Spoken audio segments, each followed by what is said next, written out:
ನಮಸ್ಕಾರ. ಪ್ರಜಾರಾಜ್ಯ ಕನ್ನಡ ನ್ಯೂಸ್ಗೆ ಸ್ವಾಗತ.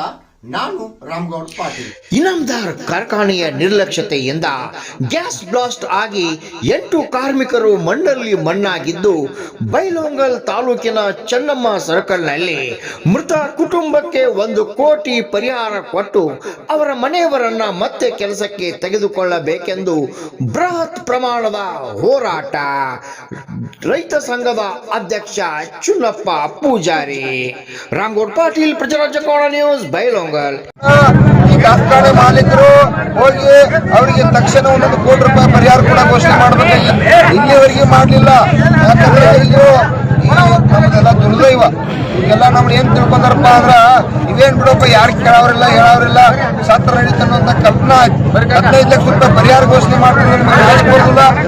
ಅವ್ರ ಮನ್ಯಾಗ ಮಕ್ಕಳ, ಸಣ್ಣ ಮಕ್ಕಳ, ತಾಯಿ ತಂದೆ ಜೋಪಾನ ಮಾಡಕ್ಕೆ ಅತಿ ಕಡಿಮೆ ಅಲ್ಲ 2 ಕೋಟಿ ಮಾಡ್ಬೇಕಾಗಿತ್ತು. ನೀವು ನಾವು 1 ಕೋಟಿ ರೂಪಾಯಿ ಇವತ್ತು ನಮ್ಮ ರೈತರ ಪಾಪನ 2 ಕೋಟಿ ಕೇಳ್ತೀವಿ. ಅವ್ರು 1 ಕೋಟಿ ಕೇಳಿ ಸಾಕು, ಭಾಳ ಕೇಳ್ಬಾರ್ದು ಅಂತ ಹೇಳಿ 1 ಕೋಟಿ ರೂಪಾಯಿ ಆದ್ರೂ ಪ್ರಭಾಕರ್ ಕೋರಿ ಅವ್ರಿಗೆ ದೊಡ್ಡದಲ್ಲ.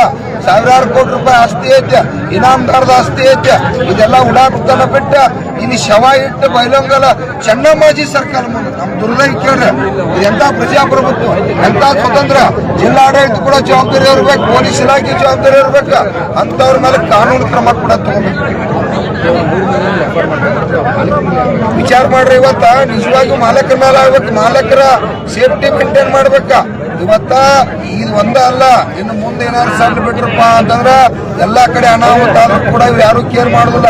ಮಾಲಕರ ಮೇಲೆ FIR ಆಗ್ಬೇಕು, 1 ಕೋಟಿ ರೂಪಾಯಿ ಪರಿಹಾರ ಕೊಡ್ಬೇಕಂತ ನಾವು ಅಲ್ಲಿವರೆಗೆ ನಾವು ಇಲ್ಲಿ ಎಲ್ಲಂಗಿಲ್ಲ. ಈಗಾಗಲೇ ಗ್ರಾಮಸ್ಥರೆಲ್ಲ ಆ ಶರೀರವನ್ನು ಇಲ್ಲೇ ಇಟ್ಕೊಂಡರು.